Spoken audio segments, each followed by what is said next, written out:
बिस्मिल्लाहिर्रहमानिर्रहीम। अस्सलाम वालेकुम प्यारे दोस्तों, कैसे हो? उम्मीद करता हूँ कि आप सब खैरियत से होंगे।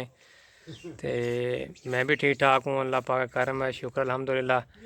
तो ये आए हमारी हवेली में भी एक हमारे दोस्त आए हुए हैं, तो अभी ये थोड़ी बातचीत करेंगे, इनसे आपको मिलाते हैं। उधर मिस्त्री साहब भी लगे हुए हैं, काम कर रहे हैं। वो हवेली में जानवरों के लिए जो है वो बना रहे हैं, हम खोलिए उसको बोलते हैं, चारा डालने के लिए।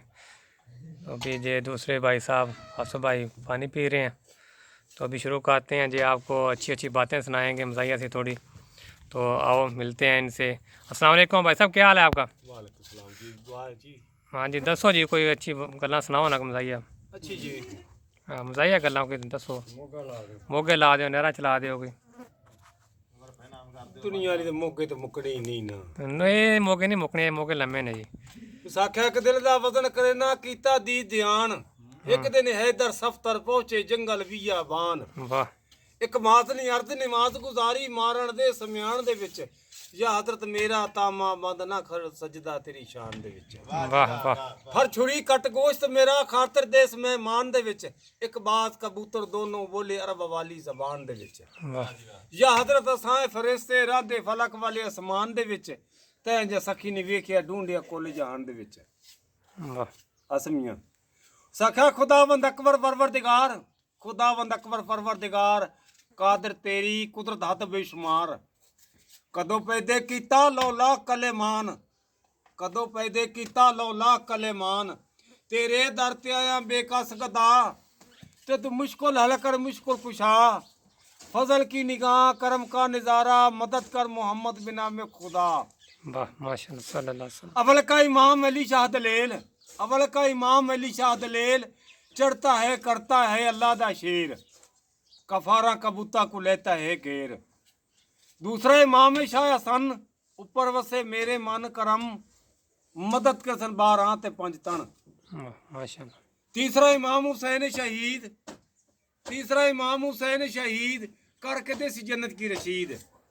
5 ते 12 दा है सोहना नसीब। मौला करसी लेखे उदे सी दुखड़े मिटा।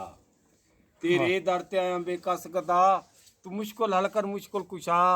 फजल की निगाह करम का नज़ारा मदद कर मोहम्मद बिना में खुदा। चौथा इमाम ज़ैनुल अबदीन सिद्दक सत्यमान साहब यकीन मलक तुफला वाख नफरीन। पंजवा इमाम मोहम्मद बाकर अलैहि सलाम तैनू सोरा सुबह शाम। छेवां इमाम जाफर सादिक है अल्लाह दा प्यारा। जिस वजाया दीन दा नगारा। तेरे दर ते आया बेकस बेचारा।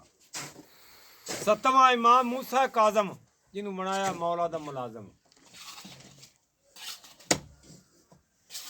हाँ भी शौकत भाई, मज़ा आया है गल्लां दा?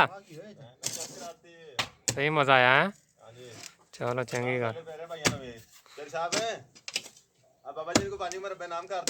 नहीं बाबे बाबे 5:30 मरवे कर देने आए। चलो प्यारे दोस्तों, कर देने आ जिलाई भी तहसील पई नहीं। अपना बहुत सारा ख्याल रखा जे अपने इस चैनल का भी। मिलते हैं इंशाल्लाह नेक्स्ट वीडियो च। तहसील पई नहीं। लाटा काकूवाल दी जमीन सवाई वाले दी। दस्या जी फिर तुहानू ये वीडियो जेह्ड़ी कैसी लगी है कमेंट्स बिच। ते अपना बहुत सारा ख्याल रखेआ जे। अल्लाह पाक तुहाडा सारें दा आमीन नासर हो। ये साडी हवेली जेह्ड़ी इस दिन बना रहे तुहानू दिखा रहे सीगे। ते अज तुहानू गल्लां बातां सुनाइयां ने। हवेली माशाअल्लाह साडी तकरीबन बन चली हैगी है। भाई हुण कम्म करदे पे ने। ओके अल्लाह हाफिज़ फी ईमान अल्लाह। ਅਸੀਂ ਪਰ ਨਕਲ ਤਾਂ ਸੁਣਾਉਂਦੀ ਨਹੀਂ ਆਈ।